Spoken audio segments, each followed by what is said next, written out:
speak with you all. I say half in jest, and it is really half in jest. I can't believe they pay me to talk, but it's about something I'm passionate about, and this is a forum that speaks loudly to me. I'm a Christian as well, so let's get on with this. I'm going to share my screen, and we will get started. Just so you're aware, when we're going through this, I should do this while I talk because I'm a hand mover. So when my hands start moving, nobody panic. It's just my hands, and you're going to see them flying across the screen. It's all good. But Lisa, if you guys have questions throughout or comments you want to make, something you would like added, if you put it in the chat, Lisa will deal with that. If there are other questions that you would like answered at the end in a more formal, take a little time to answer it type setting, put it in the Q&A. Now, we're not going to look at the Q&A until at the very end of this session, but anything you want answered like on the spot, Lisa's your girl. She's all over it. Okay, so Lisa, if you just want to say hi to everyone, and then I'll let you shut off your camera and cough in peace. Yeah, that's the case. I am very grateful for Natalie pinch hitting here for me, because my voice stays and then it goes and I go into little coughing fits, so I won't submit you to that joy tonight. But if you do have questions, you certainly can put them through to the chat and I'll do my best to answer them. And thanks for having us here. We appreciate it. Enjoy the presentation. So you're seeing the screen, are you, Lisa? Perfect. Okay, so mental health and resiliency. Now that's a term that we're hearing a lot lately, resiliency. It's been around for a long time, but it's kind of taking the forefront right now. So let's have a look at see what that's about. Before we get into it, I'm just going to tell you just a little teeny bit about CMHA because they kind of like it when we do that. So CMHA nationally has been around since 1918, makes them 104 this year. I think it's important to point out they are 104, not me personally. I think that's important to point out. But they are a national charity that helps maintain and improve mental health for all Canadians. So it's a nationwide leader. And here in New Brunswick, we are a province-wide leader and champion for mental health. So CMHA helps people access the community resources they need to build resilience and support recovery from mental illness. So in little old New Brunswick, and I'm going to try not to show bias, but I did see people from Miramichi here, kind of near and dear to me right now, just saying. But there are people from all over.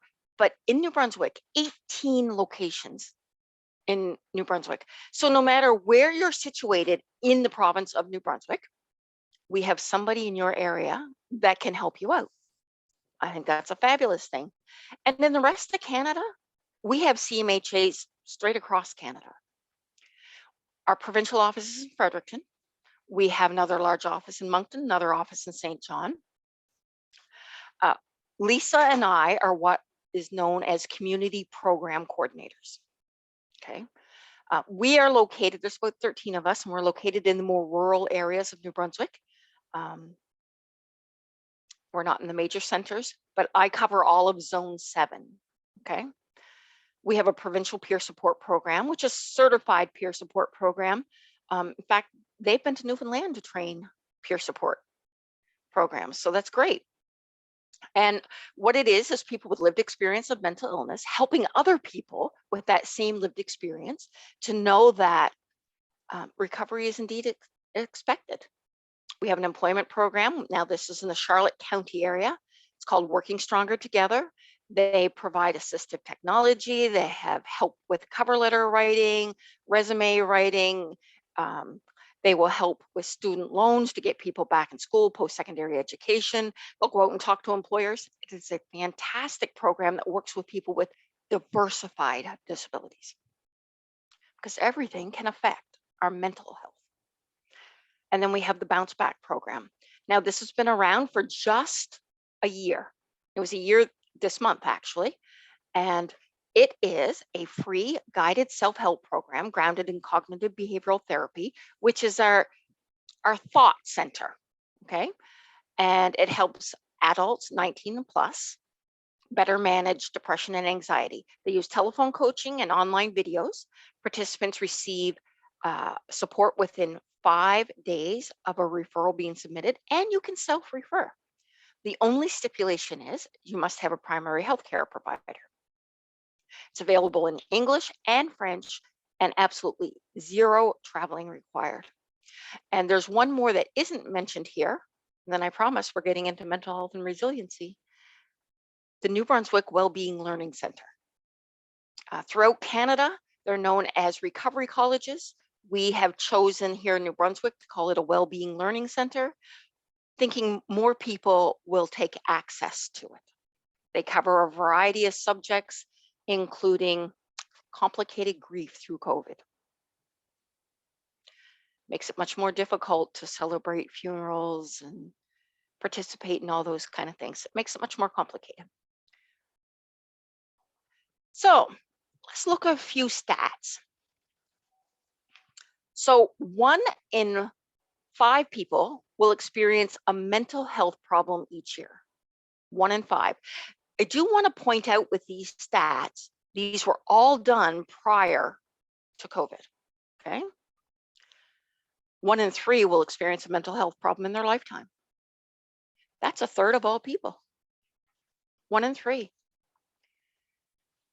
500,000 Canadians miss work each week due to a mental health concern. Is that surprising to anybody besides me? That is a huge number, isn't it?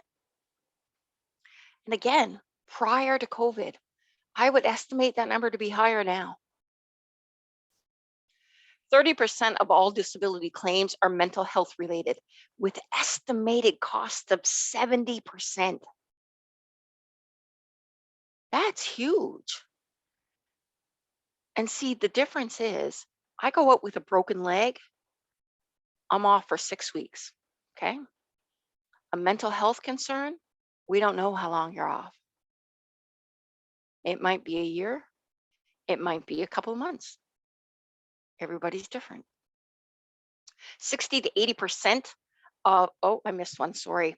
The estimated annual cost of mental illness, so mental health care, lost productivity, reductions in health-related quality of life on the Canadian economy, $51 billion.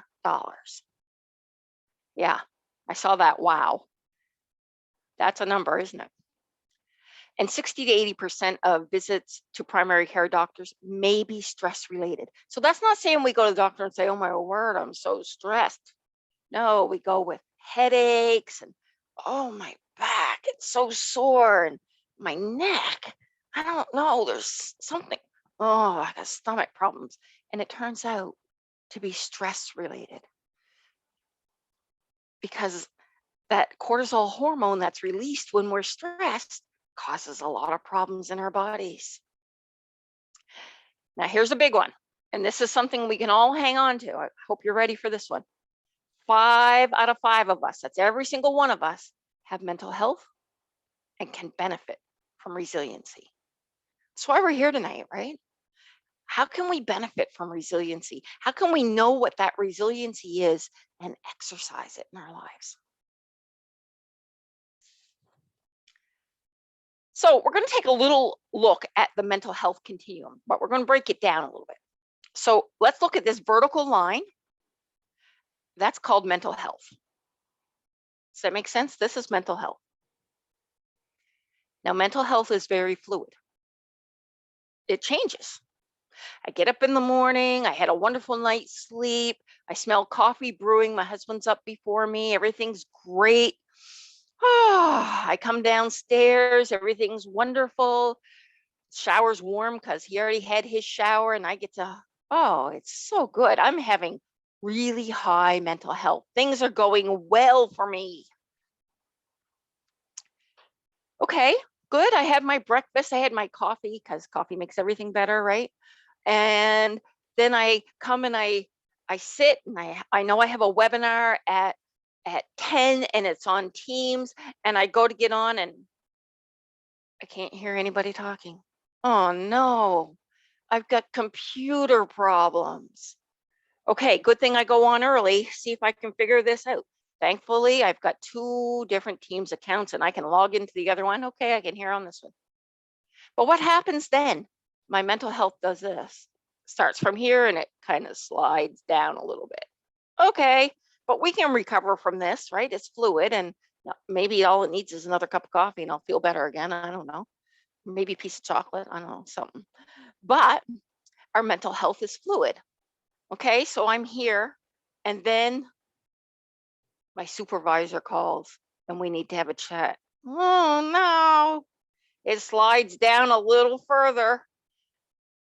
Now, I don't know what she wants, but that automatic fear, oh no, my supervisor wants to talk to me. So the mental health takes a little further dip.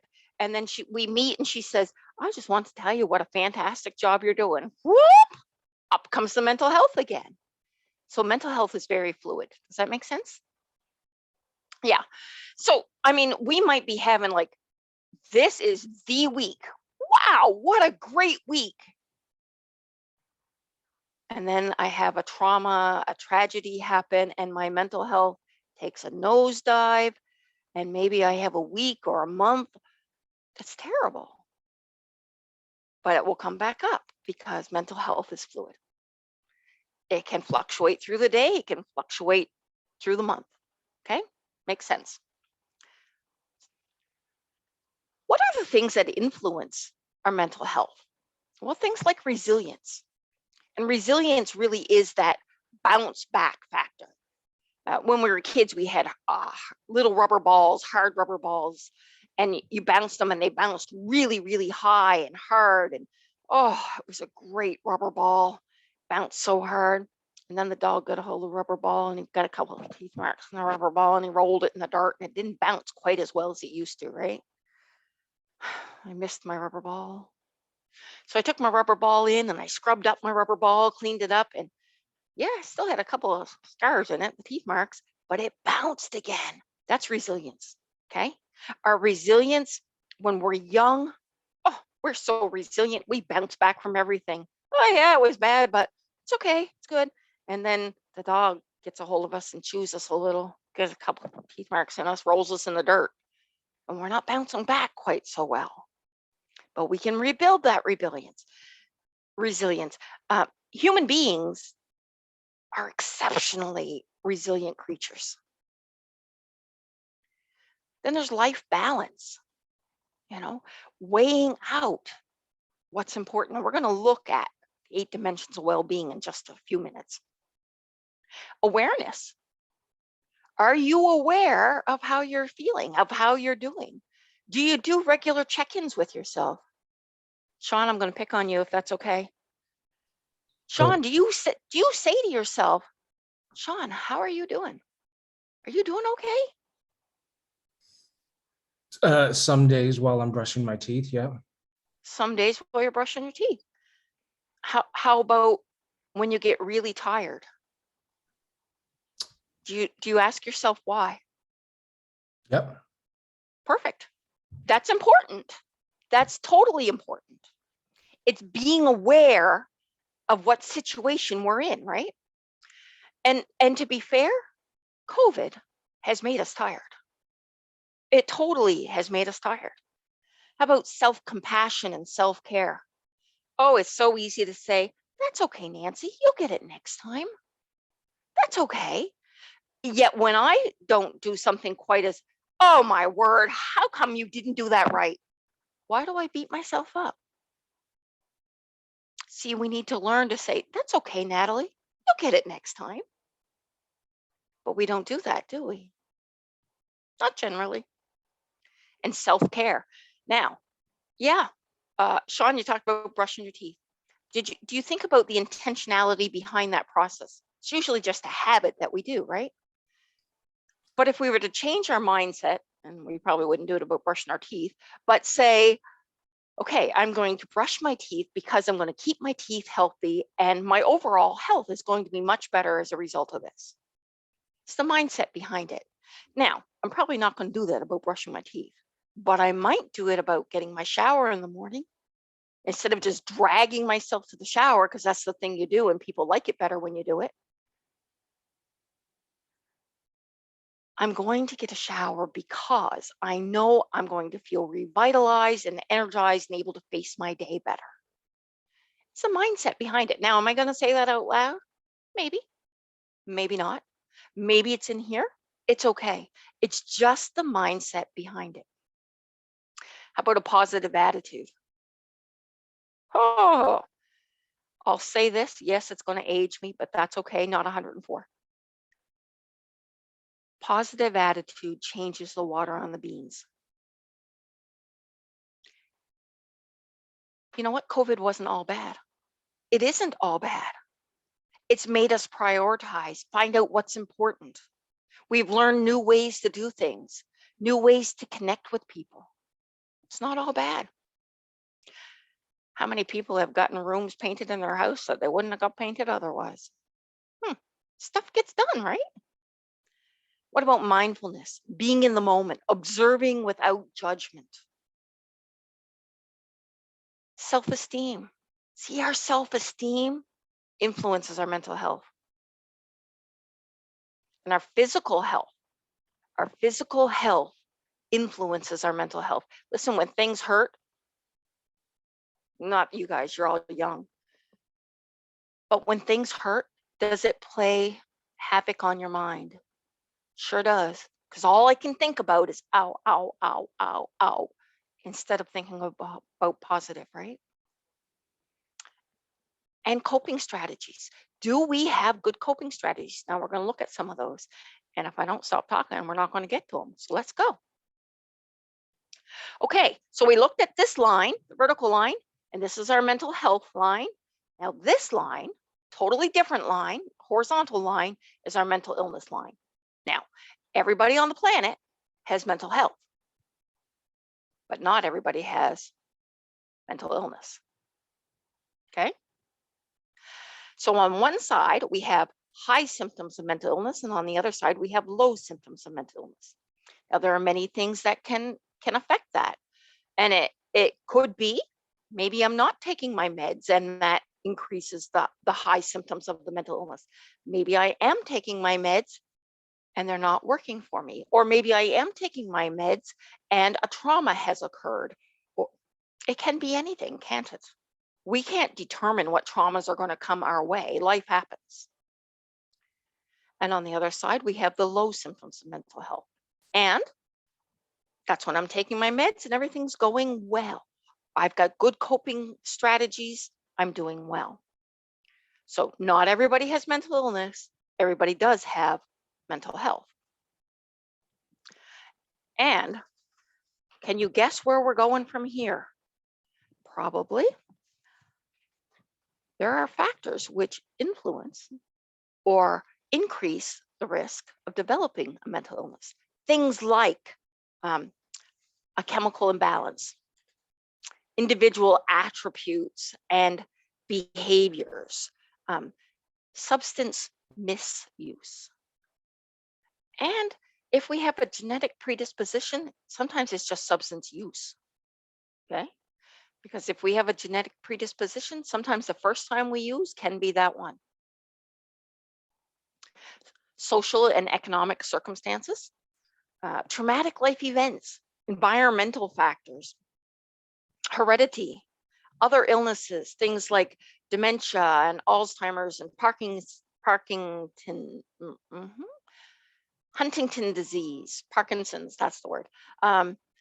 All of them have a psychosis attached with it, which in essence is a mental illness, okay? Now, I'm not saying that Alzheimer's is a mental illness, but it can go with it, okay? Maybe I've developed cancer and throw me into a depression. Maybe I'm anxious about chemo treatments, and why not? Having some anxiety does not necessarily mean you have an anxiety disorder, but it can develop into one depending on my genetic predisposition. Okay? Is that making sense to everybody? Perfect. So, now that's a picture, isn't it? This is the mental health continuum. So remember, every single one of us have mental health. Not all of us have mental illness, but they do intersect because people with mental illness have mental health. Okay. So if we look at this diagram and we look at the upper right quadrant where we have high mental health and low symptoms of mental illness, we call that flourishing. I call it the land of tickety-boo. That's where everything's going well. Okay. I have good coping skills. My illness is under control. I'm getting on and living life. There are doctors and lawyers and psychiatrists who all live with severe mental illness, but they're doing well. They're doing well. Now, our lower quadrant, just below that, that's low symptoms of mental illness and low mental health. So my mental illness well under control, but I do not have good daily coping. Things aren't going well for me. And they call that languishing. It's not a pleasant term, but it's just kind of sitting there, you know? Move over to the other quadrant. We have high symptoms of mental illness and low mental health. Now, this is not a place that anybody wants to be. So my mental illness is not under control and I don't have those daily coping skills. I'm not doing well. Languishing and symptoms of mental illness. And then we move to the upper quadrant, high symptoms of mental illness and high mental health. What? Can you have high symptoms of mental illness and high mental health? Yes, you can. Absolutely.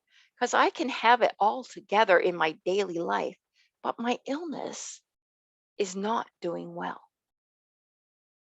Does that make sense for everyone? Perfect. Sean, I'm just watching you for head nods.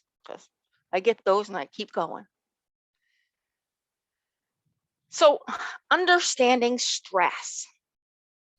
Oof. Nobody has stress today, do they? Well, maybe a little, just a little, teeny weeny, a little bit. See, stress is our body's reaction to changes that require physical, emotional, or mental adjustment or response. That's pretty much everything in life. Pretty much. Change happens frequently. Can we meet for church this week? Can we not? Are we allowed to sing? No. Everybody's got to wear masks? Okay. Oh, wait, I got to sign them in? Proof of vaccination? What? It changes frequently, doesn't it? So a little piece of good news. There is such a thing as positive stress. What? Positive stress? Yeah. Things like deadlines. Deadlines are the things that spur me on to get something completed. Yeah. Surprise birthday party. But then you get presents. So it's good. Positive stress. A marriage. Oh, the wedding day. Oh, that's one, isn't it? Hopefully it turns out real good though. And it can be positive. But any stress that is repeated over and over and over, let's take those deadlines, for example. One is good. Two, maybe okay. But deadline, deadline, deadline, deadline, and then it quickly becomes a negative stress. Any stress repeated too often becomes negative. So there's a basic math equation. Stress is equal to when the pressures in your life are greater than the resources that we have to deal with them. And we experience stress from 4 basic sources: environment, social stresses, physiological, and our own thoughts. So let's use the church setting for a moment, if we can, and in our current conditions, okay? Does that include our environment? Absolutely does. Does it include social stresses? Sure does. And our own thoughts. Can we keep everybody safe? Are we following the guidelines? Are we doing the, oh, I don't know if I can do this. Oh, that's kind of a snowball, isn't it? Kind of a snowball. Oh, and then the pastor starts sneezing in the morning. Oh, this isn't good. Yeah. We've created a perfect storm, haven't we? So what does stress look like? Okay, I'm going to put you all to work. In the chat, if you would for me, please, tell me what stress looks like.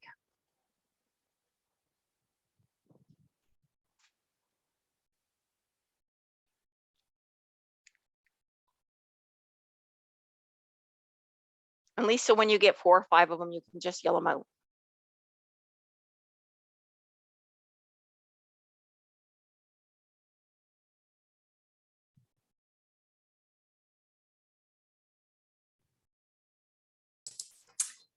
Irritability, heading out of control, head and hands, overwhelmed, sleeplessness, inability to think well. Good answers, you guys. Physical back pain, black balloon, not, overeat, undereat. Yeah. The overeat one. Especially chocolate, right, Lisa? Especially chocolate, absolutely. I'm actually eating chocolate now and it hurts my throat, and yet I still eat it. You need some without nuts in it. Just suck on it. There you go. So yeah, lots of great answers. Perfect. Yeah. And stress does look like that. And so much more.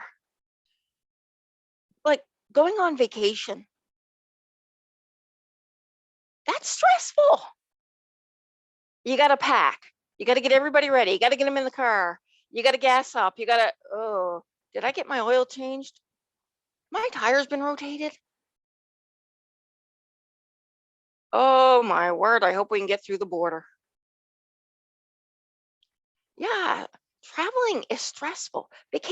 Something as relaxing as I always say I need a vacation for my vacation when I get back, because I am tired at the end of a vacation. You know, it's tough. Where am I going to eat? Which restaurant am I eating at? That's a tough decision to make. Not really. Okay, moving on. So what is the stress response? Well, you guys heard of the fight, flight, or freeze response? Yeah, we're going to look at that in just a little bit, but that is our stress response. It's how our bodies respond to stress. So one more question for you, because I apparently love it when Lisa talks. When does stress become too much? Yep, you can put it in the chat.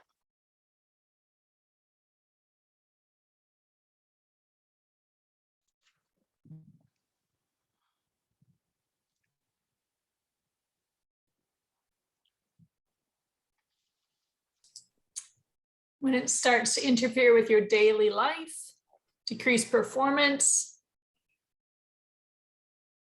Yeah. Panic and anxiety, can't function as usual, overwhelms you, takes joy away, frozen, can't make a decision. Yeah, good responses. Yeah, you know what? These people are pretty smart, just saying. Sharp tax here.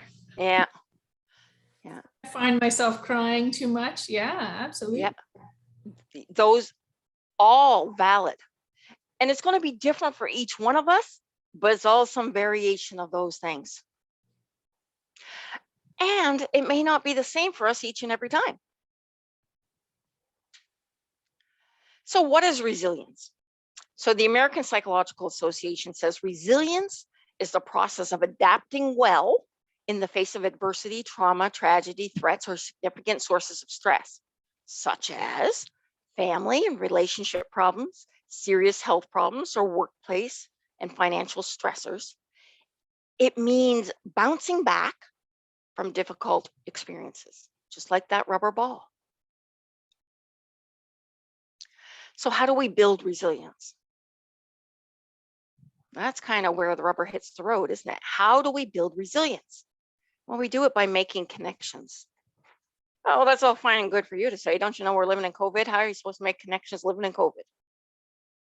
Well, we don't have to wear masks walking down the street if you can maintain 6 feet social distance. And let's say, Sean, you and I work in the same town, okay? Now, I don't know you, But I see you walking down the street and I'm walking down the street and you look friendly enough and I just give you a little smile, tentative little smile. Yeah. And you give me a tentative little smile back. Not sure who that is. Do I know her? I'm not sure. Yeah, but you smile back anyways, right? So then apparently you work just down the street from me because I walk down the street the next day and there you are again. And the smile's a little bit easier. Now this goes on for weeks. By the time it's done, I see you walking like at a distance and I'm like, oh, there's that guy. Now I have no idea who you are, but the smile comes really, really easy. And you're smiling back, right? Now, just so happens, believe it or not, Sean and I share the same doctor. Yeah. And one day I go for my regular appointment because he calls me and says, hello, you haven't been here in a year. Are you coming back? All right. Anyways, and lo and behold, who's sitting there? It's Sean. Now, I still don't know him, but how easy is that conversation between Sean and I? We pretty much know each other. No, we don't know each other at all, but we've made a connection, haven't we? We haven't said a word to each other up till this point, but we've made a connection. Go into Tim's. Not often, but go into Tim's. First time you go in, no, they don't know who you are and they take your order. And the next time you go in, maybe they're a little bit friendly. And the next, man, 4 or 5 times in, they go, you want the regular? Because you've built a connection. Okay, once a month you go into the bank. No, you don't use the ATM. You actually go in the bank and you see a teller. No, they don't know you at first, but 4 or 5 times in, they go, oh, is it that time of the month again already? We've made a connection. They happen really easily if we allow them. It's avoiding seeing crisis as insurmountable problems. What if instead, if we saw it as a challenge, an opportunity to overcome? It's accepting that change is a part of living. Look, as long as you're drawing breath, there's going to be change. It's moving towards your goals. Even small steps are steps towards your goal. It's taking decisive actions. Listen, everything in this life requires a choice. A yes, I will, or a no, I won't. We can only say maybe for so long before it's decided for you. Everything in this life requires a choice. Taking decisive actions.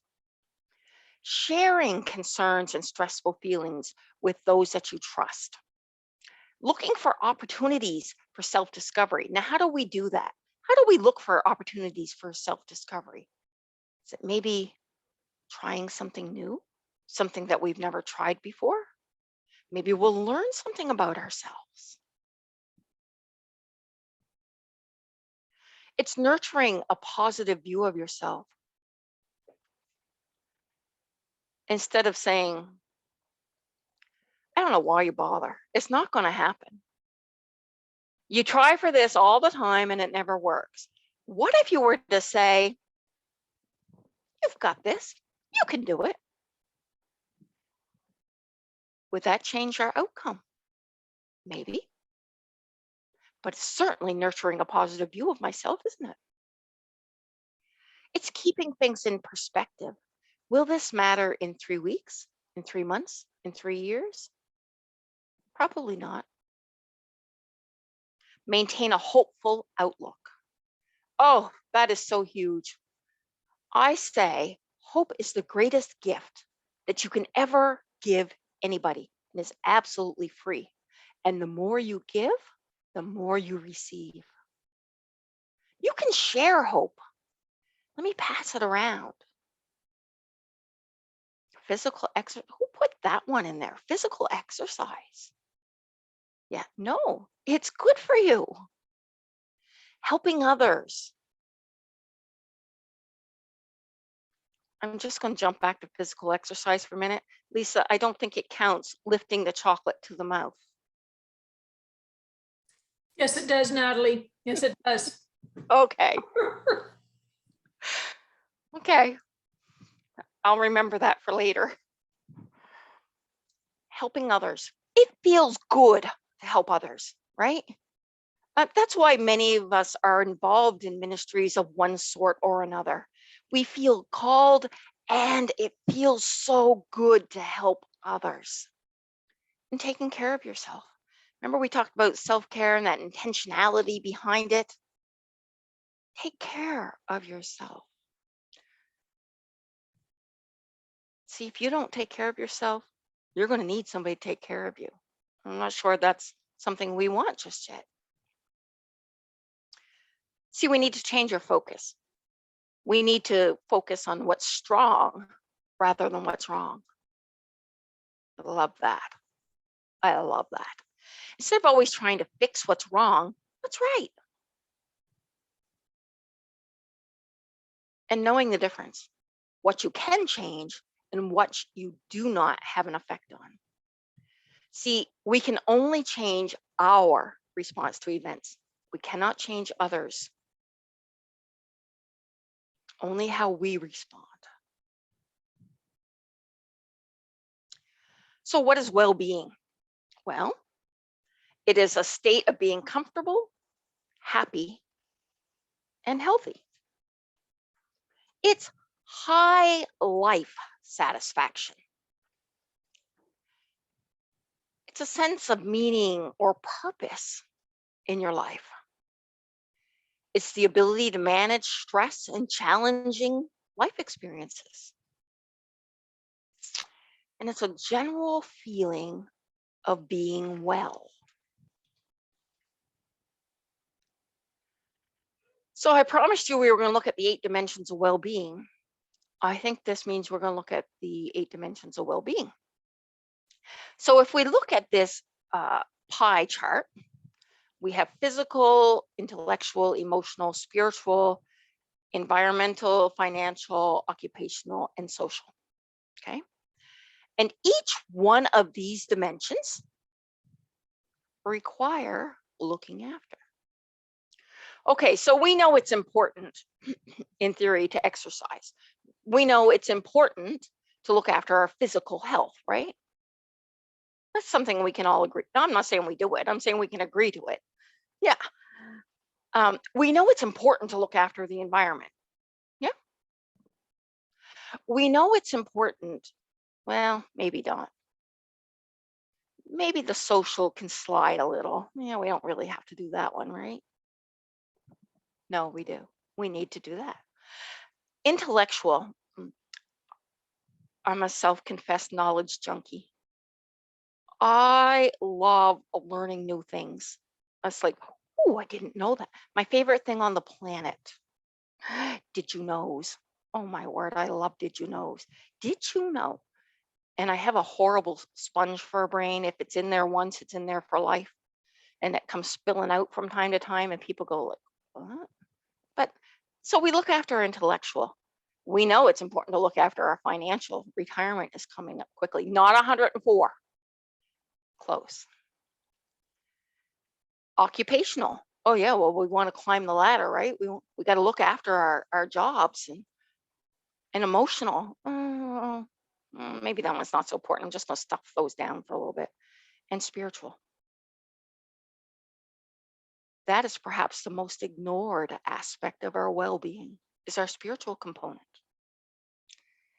But in order to be well balanced, we need to look after all of the dimensions of our well-being. We can't ignore areas of our well-being because your spiritual is just as important as your physical. I would go so far as to say it's maybe even more important because we're looking at eternity here. Goes on and on, doesn't it? Yeah, because at least I'm guaranteed of a new body, not guaranteed of anything else. Let's not be ignoring components of our well-being. We want to be well-rounded. That's what the chocolate's for, Lisa, well-rounded.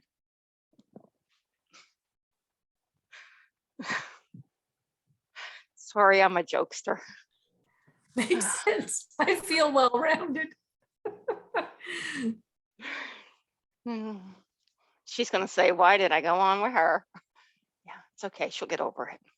She forgets. So then we look at, this is a basic cognitive behavioral therapy. Now, this is a nutshell, okay? It's a lot more in depth than what I'm going to explain, but looking at the time, yeah, we got a few minutes left, just a few. So remember this old song? I don't know how the age of many of you, but hip bones connect to the thigh bones connect to the knee bone. Everything is connected, right? Every single part of us is connected. So that's physically and mentally. See, my thinking is connected to my feelings, which is connected to my behavior, which in turn is connected to my physical feelings. So if I think to myself, oh my word, how stupid can I get? If I say that often enough, what happens to my feelings? Well, I start to believe that I'm stupid. I've lied to myself enough that I start to believe it. And then what does that do to my behavior? Well, I start doing, dare I say, stupid things. Well, I believe I'm stupid and I feel stupid. I do stupid things. And what does that do to me physically? Shoulders are slumped, head is hanging. Oh, I got such a terrible pain in my neck. I feel terrible. What does that do to my thinking? It just creates a vicious circle. Negative, negative, negative, negative. What if I could change one thing? Just one thing. What if instead of saying, oh my word, how stupid can I get? What if I said, well, that didn't work. Next time I'm going to, what did I do? Did I just buy myself some hope? There's a next time. I get to try again. What does that do to my behavior? Well, I'm feeling pretty good. A little skip in my step. Got to watch where I'm skipping because I don't want to trip. My physical feelings, shoulders come up, head comes up. I'm feeling pretty good. And what does it do to my thinking? I got this. Well, I know what didn't work, so now I'm going to do what does work. I got it. It's a different circle, isn't it? Changing one thing can change everything. It's how we build resilience. So remember I said we were going to talk about the fight, flight, or freeze? Guess what? We're going to talk about the fight, flight, or freeze. So this is the stress response. So we look at the overexcited, which if I'm in the woods with a bear and a bear's coming at me, I'm going to fight that bear. I can do it. I tend to become angry, agitated, and keyed up under stress. I can take that bear down. Well, people like that, we may respond best to relaxation techniques that quiet us down, such as meditation, deep breathing, progressive muscle relaxation, guided imagery. Now, I struggle with things like meditation and deep breathing. They're really not for me, but everybody's different, and what works for one may not work for another. For me, I meditate on the Word of God. So maybe take one scripture and meditate on that. Deep breathing, that's a great thing. Progressive muscle relaxation, that's really quite relaxing. The underexcited, that's when, yeah, I'm out of here. They say all you have to do is run faster than the slowest person with you. Sean, you and the bear, because I'm out of here. See, we respond to the best to relaxation techniques that are stimulating and that energize our nervous system, such as rhythmic exercise, yoga, Tai Chi, or massage therapy. Yeah. And then we become frozen. That's like stepping on the gas and the brakes at the same time. We tend to freeze. We speed up in some ways, slow down in others. So there are different relaxation techniques that both provide safety and stimulation, because we need to reboot our systems. So maybe it's mindfulness walking or prayer walk. Power yoga might work well for you. There are many different techniques, but you need to engage more than one part of your body. So a relaxation technique. We're going to do this one together. We're going to breathe. Breathing sounds good, right? So I'm going to count. You're going to breathe. Sounds like a plan. I'm going to count to 4. You're going to inhale for the count of 4. And then I'll count to 7 while you're holding for the count of 7. And then for a count of 8, you slowly exhale. We're going to do it 3 times. You ready? Perfect. And inhale. 1, 2, 3, 4. And hold. 1, 2, 3, 4, 5, 6, 7. And exhale slowly. 1, 2, 3, 4, 5, 6, 7, 8. And inhale. 1, 2, 3, 4. And hold. 1, 2, 3, 4, 5, 6, 7. Slowly exhale. 1, 2, 3, 4, 5, 6, 7, 8. And inhale. 1, 2, 3, 4. And hold. 1, 2, 3, 4, 5, 6, 7. And slowly exhale. 1, 2, 3, 4, 5, 6, 7, 8. Perfect. Okay, breathe normally. When I first started this, I'd say, okay, everybody stop breathing. That's not a good response. Don't stop breathing. That's not good. Breathe normally. How do your shoulders feel? More relaxed? Did they come down? What'd you think about while we were breathing? Me counting? Hurry up and get through 8? Yeah, that's the hard one. But there's this type of breathing, there's square breathing. But when you're doing them, you are not thinking about the stuff that's going on in here. We get to get rid of that garbage, okay? There's another technique. This is mindful grounding, 5, 4, 3, 2, 1. So 5 things you can see right now, 4 things you can touch, 3 you can hear, 2 you can smell, 1 you can taste. What does that do? Get you out of your head. It just brings you back to the present moment, okay? We can do that by quoting scripture too. How many verses do you have memorized? Go through a few. Brings you right out of your head. So building mental wellness. How do we do that? We do that by managing stress. We do it by exercising regularly. We do it by having a healthy diet. Oh my word, who wrote this stuff? Yeah, no, it's good. Improving self-esteem, adapting to changes, dealing with emotions, finding inner peace, getting enough sleep, relaxation, building positive relationships. Not all relationships are positive, are they? Developing a strong support network, giving and receiving compliments, getting involved in your community, in your church, and many other things. How do you support others? Well, we do it by saying, Nancy, I've noticed you're not quite yourself lately. Is everything okay? Nancy says, well, not really. Yeah. And I say, oh, that's too bad. Listen, if you'd like, I'm here. You can tell me about it. So Nancy says, finally. And she spills because she feels safe.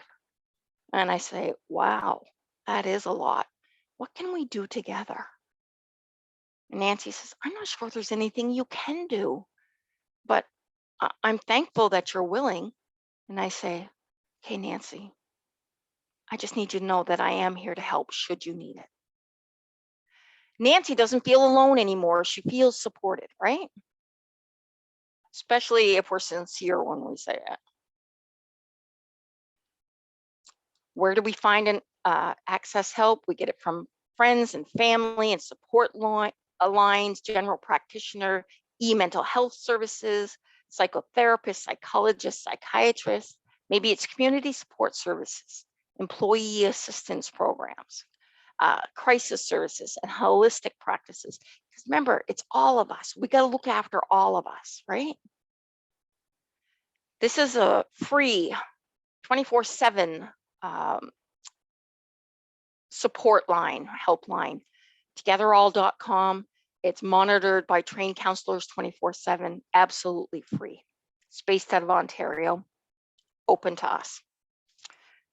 My contact information. Lisa, if you don't mind typing my email address and maybe yours in the chat, so if people have questions or want more material, they can contact us. I'm going to stop the share and we're going to check out the question and answer. I see one in there.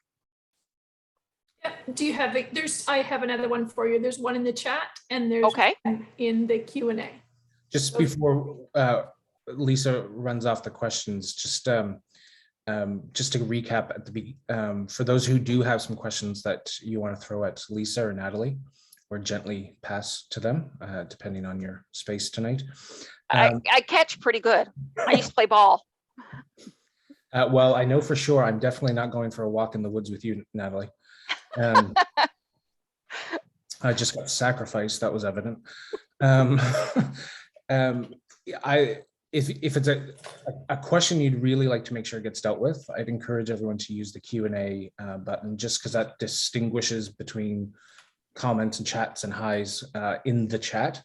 But there are a few of us around to keeping an eye on that. So feel free to ask some questions as things have come up, or if there's some areas relating to this that maybe you'd like Natalie or Lisa to go more in depth in. We've got some time to do that. So, Okay. sorry, Lisa. Yeah, so let's do the one from the chat first, Lisa. So the question chat. My name is spelled incorrectly. They're not going to get me that email. Okay, good. I'll fix it. Yeah, there's no LT in my name. It's just an EAU. That's my grandmother's maiden name. Sorry about that. That's okay. Fix it. So a question came: if you struggle with limited coping skills, how do you feel about fake it until you make it? Okay. So there is a time and a place for the fake it till you make it. Okay. In a crisis situation, when you need to remain calm, okay, I totally say fake it till you make it. Not on a daily basis. Not on a daily basis, because we're just going to end up bogged down and not dealing with anything. Okay. My suggestion would be to develop some of those coping skills. A great presentation, in fact, it's my favorite one, and I know I shouldn't have favorites, but I do, is the Coping Toolbox. We have different breathing exercises. We have different suggestions on how to do it. Yeah, for sure, Lisa, that because all of those are in our YouTube channel. The Mindfulness does the progressive muscle relaxation. Several of the presentations have different coping skills in them. But to be fair, you can Google some easy coping mechanisms. Different ones are going to work for different people because we're all different. So what works for one may not work for another. And if I may jump in, if we're working on faking it till we make it, if we're working on coping skills all the time, there's more to this, right? What's underneath all of this? There's some digging that needs to be done in order to, so that you don't have to live in that anymore. I always say to people, we've got to go backward before we can go forward. So it's digging down deep and finding out what is causing this going on. Yeah. What is my root? What's my root or roots? Yeah. Another person commented, this seems all rainbows and sunshine. Sadly, real life is not always so rosy or easy. Mental illness isn't so simple as a checklist. That's a good comment. And that's absolutely true. What we're talking about in this presentation really isn't about mental illness, it's about mental health. Two vastly different fields. We do have some presentations on mental illness, but mental illness certainly does complicate our abilities. Still achievable, just a lot of work. A little more work on the recovery for sure. Yeah.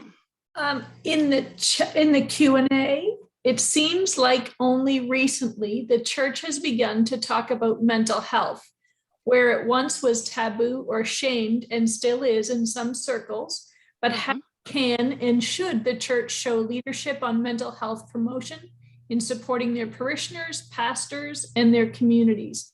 What are some of the challenges and opportunities? This could any of us, by the way, Sean, if you want to respond, or Natalie, or. Yeah, I think it's a huge opportunity for pastors, seriously.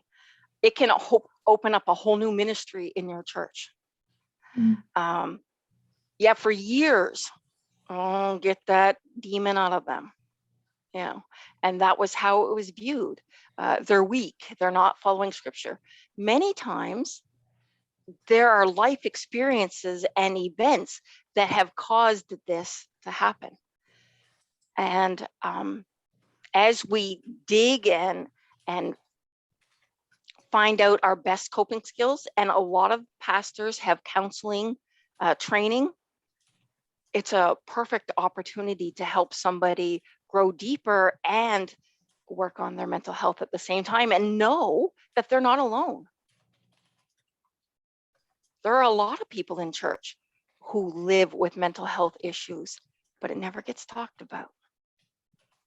The other thing I would add, just, I mean, obviously I'm in full agreement with you, Natalie. I think one of the gifts, if I can use that term loosely, from the pandemic has been, it has brought to life these realities that many of us do cope and live with mental health struggles and challenges.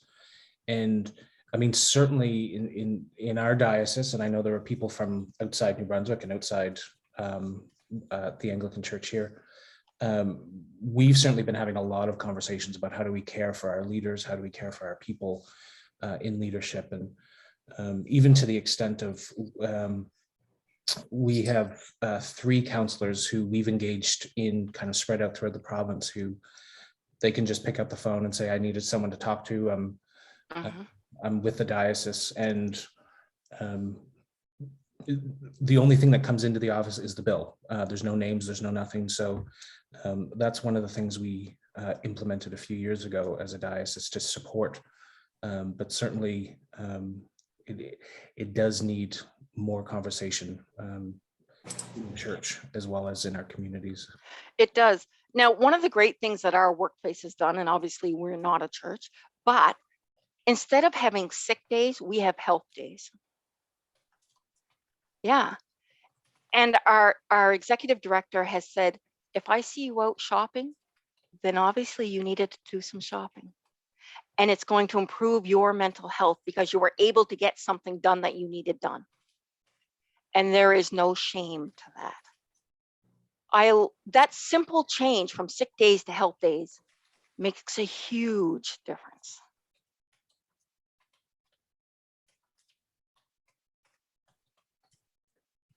Sorry, you can probably hear me typing. No. It would be good to know. It would be good to know. Sorry. It would be good if we know when the issue is way beyond our capabilities and the person needs to be urged or even helped to the right place for help. Absolutely. Absolutely. And a lot of that simply is by meeting with the person. And, you know, if you start to feel uncomfortable, like, whoa, this is above my pay grade, so to speak. Not that you have a pay grade in the ministry, but you know what I'm saying. There is no shame in urging somebody to seek, if you could, Christian counseling. Not every place has Christian counseling, but some formal counseling. There's no shame in that. And I think that's what we're trying to move to. We appreciate the diocese bringing us in to share so that we can reduce stigma, so that we can talk about mental illness, mental health. I see here another person commented, one of the hardest things they often find is that people are reluctant to talk about their mental health. Absolutely. Best we get folks to talk. Oh, by sharing yours. Yeah, seriously. If I go, oh, Lisa, I don't know. I'm just so overwhelmed. Like, my mental health just is not what it needs to be. Does that give Lisa freedom to say, yeah, I get where you're coming from. This has been tough. Being like, normalize the conversation. I don't want to say, can you come over here so we can talk? It needs to become a normal part of our conversation. Why? If I have the flu, am I going to say, over here, I have the flu? No, I'm going to say, oh, I don't feel good. I got the flu. Why am I so ashamed to say, oh, my mental health is suffering today. I'm not doing so well. Why do we view them as different? It's health. Lisa's typing, so I'll fill the void for a second. And then I'll give her a break for a chocolate. It's interesting, kind of connected with these conversations, and to both of you. I think we live in a world where everyone is quick and easy to say, I'm going to the gym. I'm starting this workout. I'm starting this meal plan. Or I'm starting this. And yet things, as we identify, and of course I'm the epitome of that lifestyle as well. But things like mental health, where, I need to take the health day, or I need to go into counseling. We talk less, and sometimes, I don't know fully, and maybe either one of you can speak to that, but how we continue to break away at that.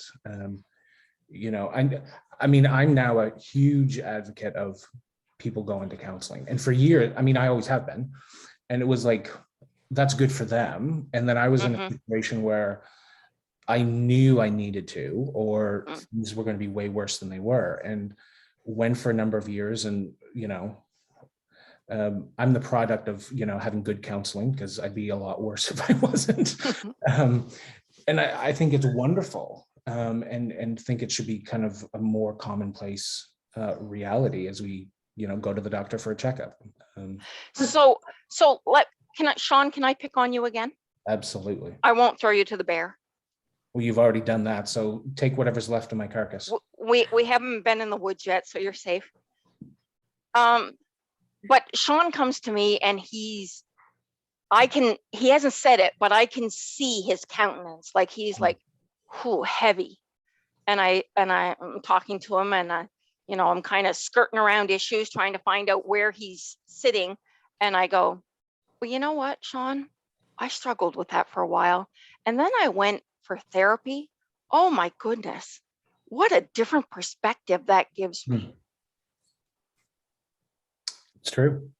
And then all of a sudden, Sean says, oh, she went for therapy. She seems so normal.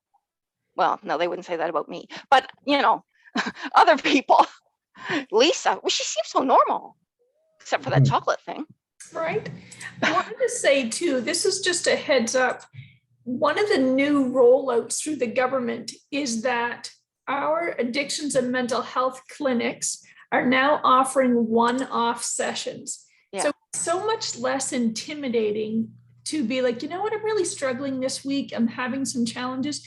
I can go for one session and I'm going to get in within a few days. Older system, it was that I had an assessment done with someone, then within 3 days of my phone call to the office, and then I was going to be booked to see someone following that, so I could be on a wait list for some time. But now with this new rollout, it's one session. So you can go in, let's say I'm struggling and I call tomorrow, I can probably get in next week. I have one session. That might be all I need. Yeah. Right. And of course, there's times that I want longer, but we have that opportunity now, which there's great statistics behind it and research that's supporting that. So it's certainly less intimidating. We can look at that in our province of New Brunswick. I'm not sure in the other areas. But, and then of course, if down the road, so you've had your one session and then in 3 weeks down the road, you're like, no, I need to go back. You can go back one-off session. If you feel you need more, you can go through that process of the assessment. So I call it the one and done. The one and done. Yeah, wouldn't that be great? But so yeah, that's just an option. It's called Doorways Program in Newfoundland. Thank you, Gwen. So it is an option. Yeah, I'm a big proponent of counseling, but again, we're not all going to do that. So someone said back in the chat, and I apologize if I missed any, they said, you know, how do we get them to talk? How do we know if it's beyond our capabilities? I think you'll know. You will know. When you're listening to someone and you're like, this is beyond, we're not. Yeah, this is bigger than me. This is bigger than me. We don't have the Superwoman or Superman capes, but by George, we can be great listeners. And my finger is pretty bionic and I can dial any number you need. But you'd be amazed at how you can help someone by allowing them to talk, by giving them that totally accepted, safe space to share what's happening within them. Not everybody's going to do that. As someone had said, it's difficult to get someone to talk. Absolutely. So we need to be building relationships, which is, hey, what God's all about, right? He loves a relationship. So it's really being those community champions. It's really, how can we support? We can't put on the cape. If we put on the cape, then we're going to try to fix things. And if you say, oh, Lisa, you know, you just pull up your bootstraps, we'll get you some healthy food and you'll feel better, or you get a good night's sleep. That's me someone fixing it for me. I need someone to listen to me. I need someone to hear what's going on inside of me. And sometimes that's all they need, is somebody to hear them. It could be. Yeah. And someone mentioned the mental health first aid course. Yeah. There's also, we like to promote Changing Minds program. It's a 2-day workshop. There's been conversation about mental illness in here. If you are someone who's caring for someone with a mental illness, I highly recommend the Changing Minds 2-day workshop, because it just gives you, I say it does this, like it helps expand your thinking about what it's like to live with a mental illness. I had my eyes opened greatly after doing that workshop, and now, of course, facilitating it. But it helps you to get an understanding of what it is like to live with a mental illness. And we've had people that attend that also say, I live with a mental illness, and someone has put into words the way I feel. Right. It's a great program if that's wherever you are. I think it came from Newfoundland, by the way. Coworkers First is another great one. Yes. So there's lots. Right. There's lots with CMHA, and you can reach out to Natalie or I. Natalie, put your email in there, and we can try to help you navigate any specific programs or workshops that might benefit you. So we cannot offer the slides, but this has been recorded. So they can share the recording. I just can't share the PowerPoint itself. And one comment, I've learned that being honest about my mental health and not hiding my struggles have helped others to realize that it's okay when you're not feeling okay and there's help. We're changing, we're slowly changing, we're getting better. It is better. And just to add to that, Sam, I hope it's okay to, Natalie and Lisa might not know this, but Sam's the Bishop of Eastern Newfoundland and Labrador, and Sam has been an inspiration to many in this journey as we've been talking about how the church recognizes the realities of this. And so thank you for the courage of doing that and taking that step, Sam. It's been an encouragement to many across the country and certainly beyond as well. And of course, many continue to walk with you and pray with you in this journey. I see there's more in the Q&A, Lisa. The question was, is Changing Minds workshop online? It's not. We're working on it. I don't know if it's going to come down to that because it's such a In-depth. in-depth. It can be a little triggering sometimes for folks, so they find it better to be in person. And it's in the process of being translated to French. What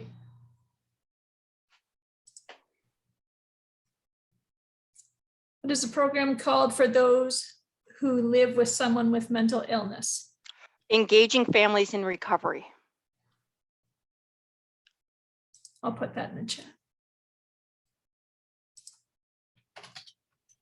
We talked about having handouts. Have you mentioned?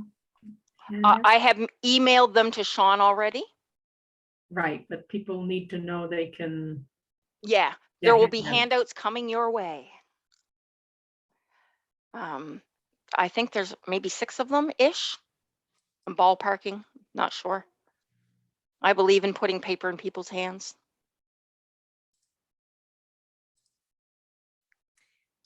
I think Sorry, actually, I Sean, accidentally was trying to respond to a question in the Q&A from Thomas regarding the changing minds, and just to let Thomas and the others know who are interested in that, I'll have a conversation with Natalie and Lisa and see what we can do. Perfect.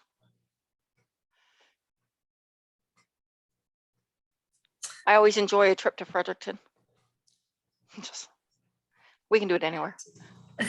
And after midnight tomorrow night, you can come down. Yeah, true enough. those are all the questions that we had in chat and Q&A.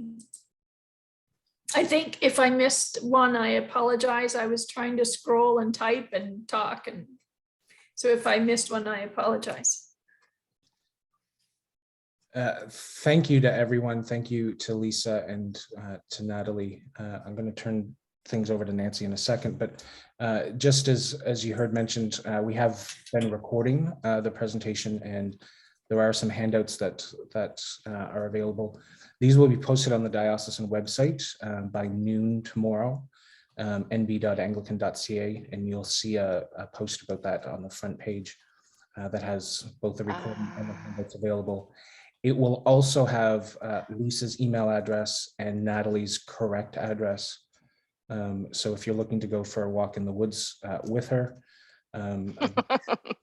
my only suggestion is make sure you can run. Run fast. Yeah.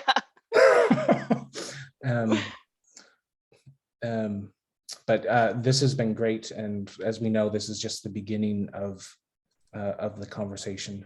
So I'll invite Nancy to close us.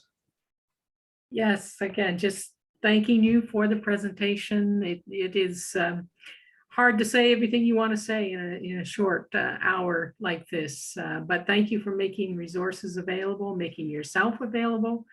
And I would encourage those who were participating tonight to follow up as much as you need, and get in touch with Natalie or Lisa to get pointers as to what will be the thing that will help you in whatever you're facing the situation, and whether it's church related, family related, work related. We all have lots of people in our lives that are struggling, and including ourselves, and especially I think during COVID. But yeah, it's been around for forever, as long as there have been people. So yeah, thank you again. Thank you to Sean for being the technician behind all of this, and we just wish you all God's blessing as we close off tonight. Thanks. Just before we adjourn, maybe we could just take a moment and we'll close with a prayer before we end. And just a reminder, this will all be posted on the diocesan website. It's been great to have many brothers and sisters from not only here in New Brunswick, but across as we continue in this conversation. So for those who are comfortable, and for those who this is part of your discipline, I invite you to join me in prayer. Let us pray. Gracious and loving God, thank you for this time. Thank you for this presentation. Thank you for your love for each one of us. And Lord, thank you that we are indeed lifting the stigma against mental health. Lord, I pray for each one of us that you would continue to give us courage to reach out to those around us when we need it. Lord, I pray that you would give us that courage to know that we are not alone. And Lord, I pray for those of us who are struggling tonight, that you might use this time to encourage us to reach out. Thank you, Lord, for the reminder that there is no shame in reaching out for help, and that you have called us to journey with one another. And Lord, thank you for that gift. And so, Lord, we pray that this would be the beginning of a conversation, not the end. And Lord, that you would continue to shine light on this conversation, that we as your people might be better equipped, not only in our own personal journey, but Lord, as we journey with others. And so we give you thanks and pray your blessing on all those who have been called into this important work and ministry. So we give you thanks in Jesus' name. Amen. Thank you, everyone. Thank you, Natalie. Thank you, Lisa. Thank you. It's been great to be with everyone. Get yourself some good sneakers. I will. Thanks, everyone. Have a good night.